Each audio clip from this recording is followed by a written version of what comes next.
Hermanos y hermanas, estamos en la semana cuarta del tiempo ordinario, de este breve tiempo ordinario, porque ya a partir del 17 de febrero comenzamos ese tiempo especial de la Cuaresma. Nos encontramos en este día con una escena que se desarrolla en Gerasa.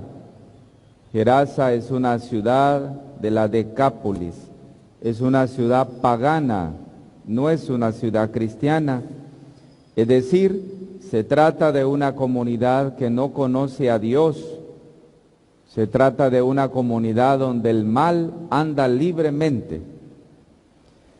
El mensaje del texto de hoy del Evangelio será que tal vez en algunos lugares como ese, la acción salvadora de Dios obtiene hoy, por ejemplo, una victoria en este lugar. Jesús destruye de raíz el mal. Jesús destruye nuestros miedos, que son también consecuencias del mal, porque ha vencido al príncipe de este mundo, que tenía el poder sobre la muerte, y lo ha vencido en el madero de la cruz. Es interesante el pasaje del Evangelio de hoy, es el capítulo 5 del Evangelio de San Marcos, los primeros 20 versículos de ese capítulo. El encuentro del Señor con este hombre endemoniado, con este hombre que lo cataloga el Evangelio de esa manera. Hay algunos símbolos y signos que son necesarios ahora recordar. Dice, moraba en los sepulcros. ¿Cuándo moraba allí? Noche y día. Se hacía heridas con piedras. Estaba atado con grillos y cadenas, pero él desataba las cadenas. Nadie podía dominarle. Todas esas señales que nos recuerdan de este hombre son exactamente las mismas señales nuestras cuando abandonamos a Dios, cuando nos apartamos de Dios y vivimos una vida de pecado, una vida amarrada al pecado. El pecado nos hace vivir en el sepulcro, es decir, el pecado mata la vida de Dios en nosotros. El pecado nos hace morirnos. Cada vez que yo ofendo a Dios, cada vez que soy infiel a Dios, cada vez que hago mi propia voluntad y no la voluntad de Dios, yo vivo en los sepulcros. Vivo muerto, quiere decir. Vivo apartado de la vida, porque el pecado me quita la vida. El pecado me hace morir a la gracia. Por eso, la única manera de restaurar la gracia se llama sacramento de la reconciliación. No hay otra forma de poder restaurar la gracia que se rompe por el pecado en la vida de nosotros. El hombre dice que está atado y aún las ataduras de su propio pecado las rompe. Es decir, vive una violencia profunda, una violencia total. El que se aparta de Dios constantemente vive una violencia interior que es hay veces mucho más fuerte que cualquier violencia exterior. El texto dice, nadie podía dominarlo. Cuando un hombre, cuando un cristiano deja a Cristo de lado y va por la vida abandonando al Señor, es verdad, nadie puede dominarlo. Se manda a sí mismo y dice, a mí nadie me manda, yo soy dueño de todo. Siempre el endemoniado, el que vive en los sepulcros de su propio pecado, siempre es un desobediente. Nunca sigue las reglas de nada. El endemoniado, el que sigue al demonio y no a Cristo, nunca sigue las reglas.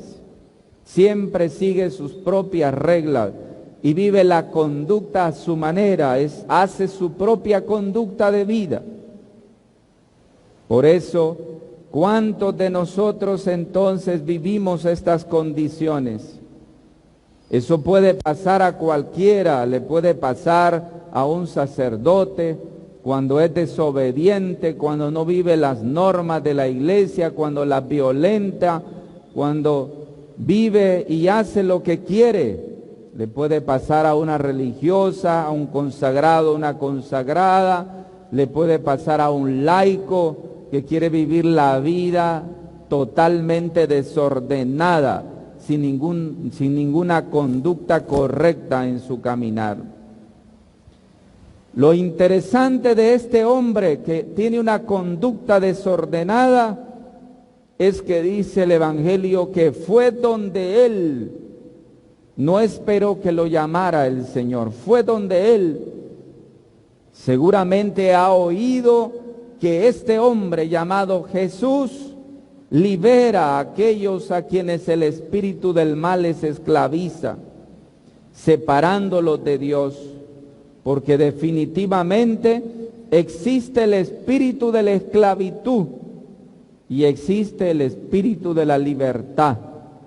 El espíritu de la esclavitud te la da el demonio y el espíritu de la libertad te la da Dios cuando caminamos según la voluntad de Dios. De lo demás, el espíritu de la violencia y división es el espíritu que divide. Ese es el espíritu del mal. El espíritu auténtico es espíritu de libertad verdadera que nos acerca a los otros, que nos vuelve fraternos, que construye. Pero el espíritu que divide, el espíritu mentiroso, ese no es de Dios. Hay gente que miente por todo, absolutamente por todo. Ellos viven en los sepulcros de su mentira. La mentira siempre es del demonio, nunca es de Dios. Este pobre desgraciado, como muchos de nosotros que vivimos desgraciados, porque a veces vivimos metidos en el pecado sin querernos levantar de ahí, dice que viene del cementerio donde habita. ¿Cuántos de nosotros vivimos en nuestro propio cementerio? ¿Cuántos? ¿Cuántos no queremos corregir nuestra vida? ¿Cuántos queremos seguir igualitos, sin cambio alguno, metidos en nuestros propios defectos, sin enderezar absolutamente nada? ¿Cuántos seguimos viviendo en el cementerio de nuestro pecado? Es decir, este hombre vivía en el lugar de la muerte, porque la separación de Dios siempre es la muerte.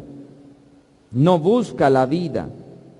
Simboliza a todos aquellos que viven sometidos a fuerzas y a poderes hostiles.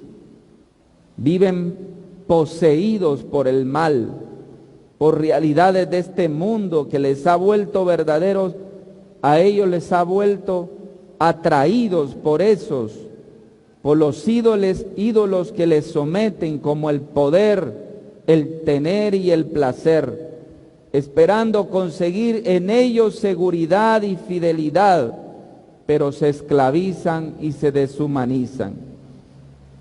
Pero llama la atención en el Evangelio el contraste tan marcado que se da en la primera actitud del endemoniado. Dice, al ver de lejos a Jesús, es una cosa bien contrariada en el Evangelio. Al ver de lejos a Jesús, se postró ante él. Es una cosa muy rara, ¿no? Es el endemoniado que vive la vida según él.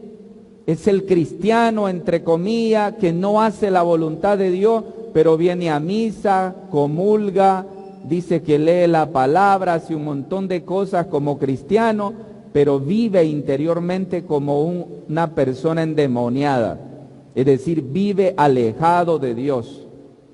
Pues es exactamente esto lo mismo. Al ver de lejos a Jesús se postró y le gritó: ¿qué tengo que ver contigo, Jesús, Hijo del Altísimo? No me atormentes. A veces vivimos esa dicotomía de la vida, participamos de la iglesia, pero mis conductas son inapropiadas, totalmente inapropiadas. Mi manera de vivir en la casa no son parecidas a las que yo vengo a proclamar aquí dentro de la iglesia.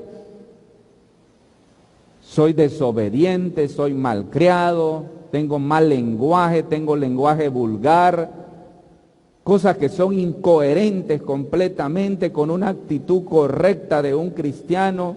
Es decir, vivo verdaderamente en el cementerio de mi propia vida.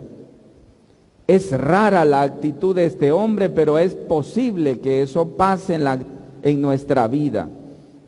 La explicación la da al mismo tiempo el texto. Jesús le estaba diciendo: espíritu inmundo, sal de este hombre. Hay pues una inconsecuencia en el endemoniado.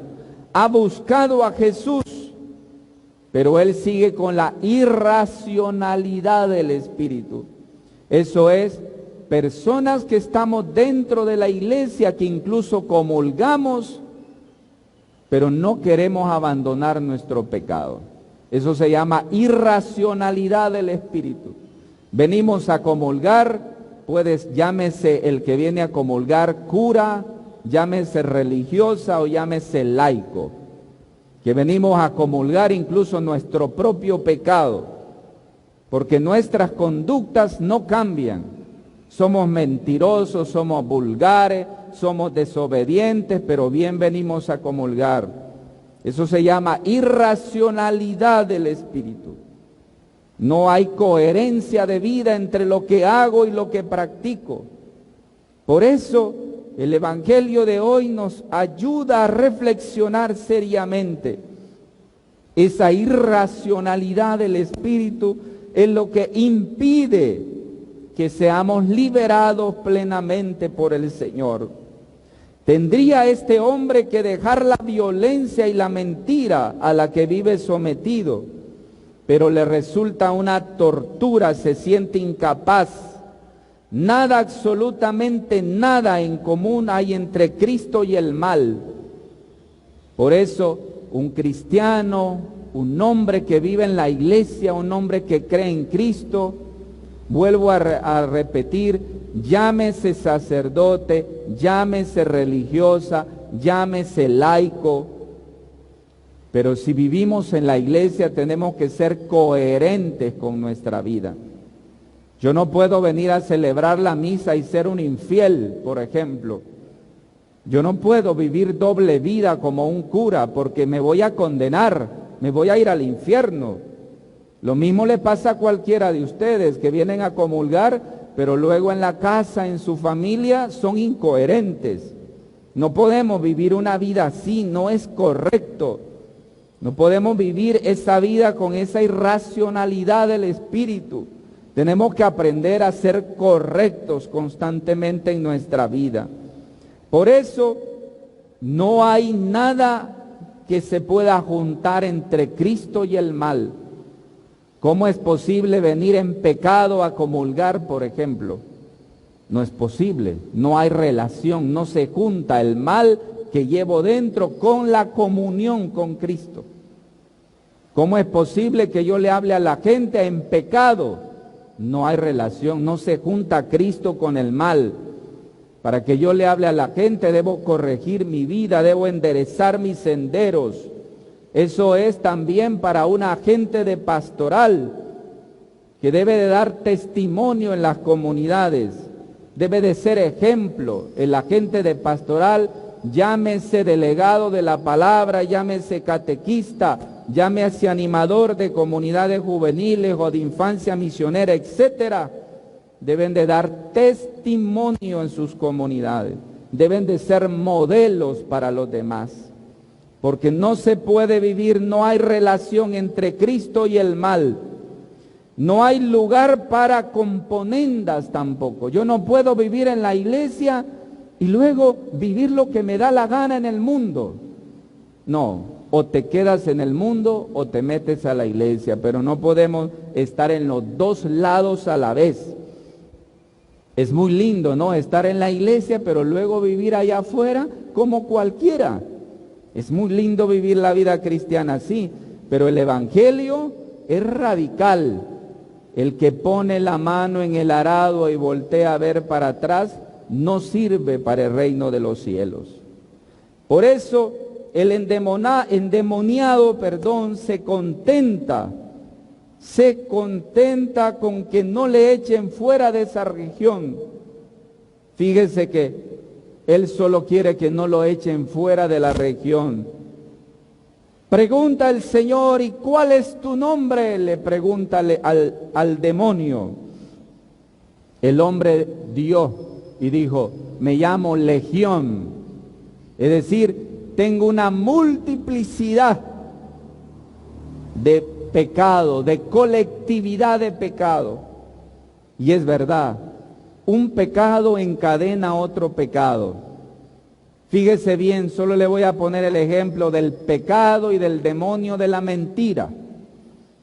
Dice la gente, padre, yo me acuso de haber dicho una mentirita.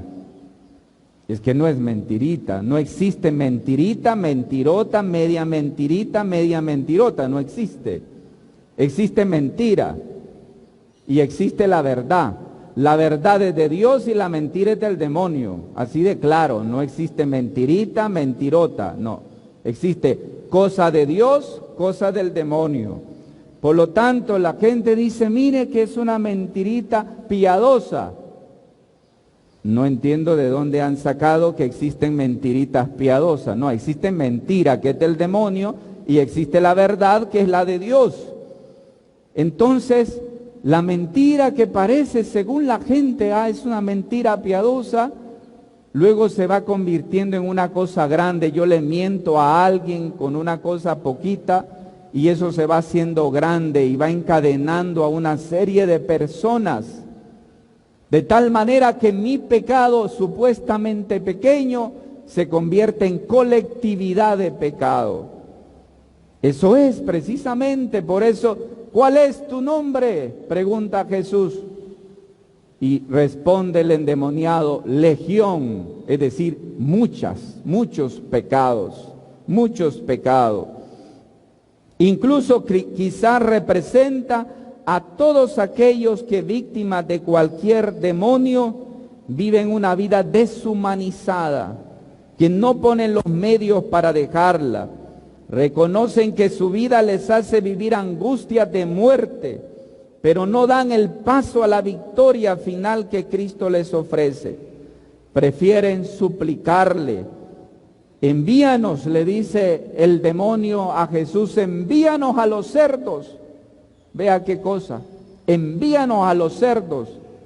El cerdo en el lenguaje bíblico es el animal impuro. Es el animal impuro que no se puede tocar, que no se puede comer. Envíanos a los cerdos. Fíjese bien, lo que hace el pecado en nosotros nos vuelve puercos. El pecado en nosotros nos vuelve puercos. Por eso a veces somos mal hablados, tenemos un lenguaje feo en nosotros, porque nos vuelve puercos y asquerosos. Eso es lo que hace el pecado en nosotros. Envíanos a los cerdos, es decir, envíanos al animal más bajo según el lenguaje bíblico. Envíanos a estar allí en la suciedad, en la porquería. Eso no puede ser, por eso el cristiano tiene que ser auténtico, tiene que levantarse de esa porquería en la que a veces nosotros vivimos. Y dice el texto, y se fueron ahogando en el mar. Fueron echados en los cerdos y se ahogaron en el mar. ¿Cómo se subraya la condición de vencido de Satanás en esa actitud? Los demonios rogaban a Jesús y al mismo tiempo se señala que los puercos, los chanchos, como nosotros llamamos en Honduras, que son animales impuros en el lenguaje bíblico, inmundos, eran la única morada digna para ellos. Qué triste, ¿no? Qué triste que un cristiano, la única morada digna sea estar con los chanchos, con los puercos. Es decir, que su conducta no parezca una conducta cristiana, que nuestra conducta sea inadecuada, que no tenga coherencia con que yo me llamo cristiano y católico, que creo en la Eucaristía, que creo en la iglesia, que creo en los sacramentos, pero luego la vida refleja absolutamente otra cosa. Jesús les permitió, dice, entrar en ellos, pero queda claro que el destino último de esas fuerzas del mal es verdaderamente el abismo. Los cerdos se lanzaron al lago desde el barranco y se ahogaron, pero algo sorprendente empieza a suceder. Mientras los demonios suplican a Jesús que no los saque de aquel lugar y que los deje los cerdos, los geresenos fueron donde Jesús y comenzaron a suplicarle que se alejara del territorio. ¿Por qué? Porque la presencia de Jesús trae cambios en la vida, que pueden a veces contradecir mis propios intereses. Por eso es mejor vivir en los dos lados, ¿no? La gente se acostumbra a vivir en el mundo y en la iglesia. Tiene un pie afuera, un pie adentro, porque así la cosa va mejor, ¿no? Hago allá lo que me da la gana, soy mentiroso, soy infiel. Si estoy casado soy mujeriego, tengo 2 mujeres, 3 mujeres, y tranquilo, luego vengo a la iglesia y no me da ni vergüenza, sigo igual. Y así sucesivamente. Me gusta vivir las 2 vidas a la vez, sin ningún problema. Precisamente por eso, porque Jesús cambia la vida. Si yo le doy el chance, me la cambia. Yo no quiero que el Señor me cambie la vida. Quiero seguir viviendo las 2 vidas a la vez. ¿Hay esperanza? Claro que hay esperanza. ¿Cómo Jesús trae cambios correctos cuando lo buscamos? Dicen, llegan donde Jesús y ven al endemoniado, dice el texto. Mire cómo dice que el endemoniado pasó del hombre sucio y puerco a estar ahora con Jesús. ¿Y cómo estaba al lado de Jesús? Sentado, vestido y en sano juicio. Las 3 actitudes del hombre correcto. Sentado quiere decir, la actitud de sentado en la Sagrada Escritura es actitud de pasividad interior, de tranquilidad interior, de paz en el alma. El que vive la vida correcta tiene la conciencia tranquila. Segundo, vestido, símbolo de dignidad. El cristiano, el que vive con el Señor, tiene dignidad y se nota su dignidad. Y luego en su sano juicio, es decir, no anda con estupideces en la cabeza, tiene sano juicio, actitudes correctas. Este hombre, cambiando, habiendo tenido un encuentro personal con Jesucristo, vea que bien quiso ser discípulo de Jesús, le pedía estar con él, pero Jesús no se lo concedió. Le dijo, vete a tu casa, a los tuyos, cuéntale lo que el Señor ha hecho contigo. Y dice el Evangelio, y se fue y empezó a proclamar, porque no se lo había permitido. Se fue a proclamar lo que el Señor le había hecho en su propia familia. ¿Por qué? ¿Por qué Jesús no le permitió seguir con él? Porque uno debe de empezar por casa. Uno debe de empezar a ser buena persona en la casa. No engañes a la gente afuera. Mira, ay, qué linda, qué bonito él o ella. Allá afuera qué bonito es, pero en la casa no hace las cosas correctas. Hay que empezar por casa, ser obedientes, ser correctos, ser hacendosos en la casa, trabajar, ayudar.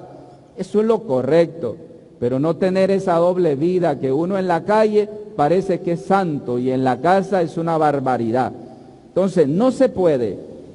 Por eso le dijo, vete a tu casa, vete allí.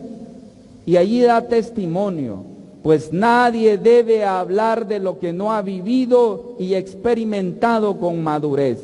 Cuando uno es maduro en la fe, puede salir para misionar. Como iglesia, mis hermanos, todos debemos contribuir en la medida de nuestras posibilidades a exorcizar los demonios que en nuestra sociedad atentan contra la integridad de las personas, recortan la libertad, afectan la salud y la despersonalizan. Podríamos decir definitivamente, hermanos, que quien experimenta la salvación no puede sino despertar en otros la experiencia de ser salvados. El que se ha encontrado con Cristo nunca deja de anunciar que Cristo lo ha salvado. Y su vida es coherente con lo que dice. Mis hermanos y mis hermanas, que la palabra del Señor nos libere de todos los demonios del pecado que tienen atada nuestra existencia. Así sea. Amén.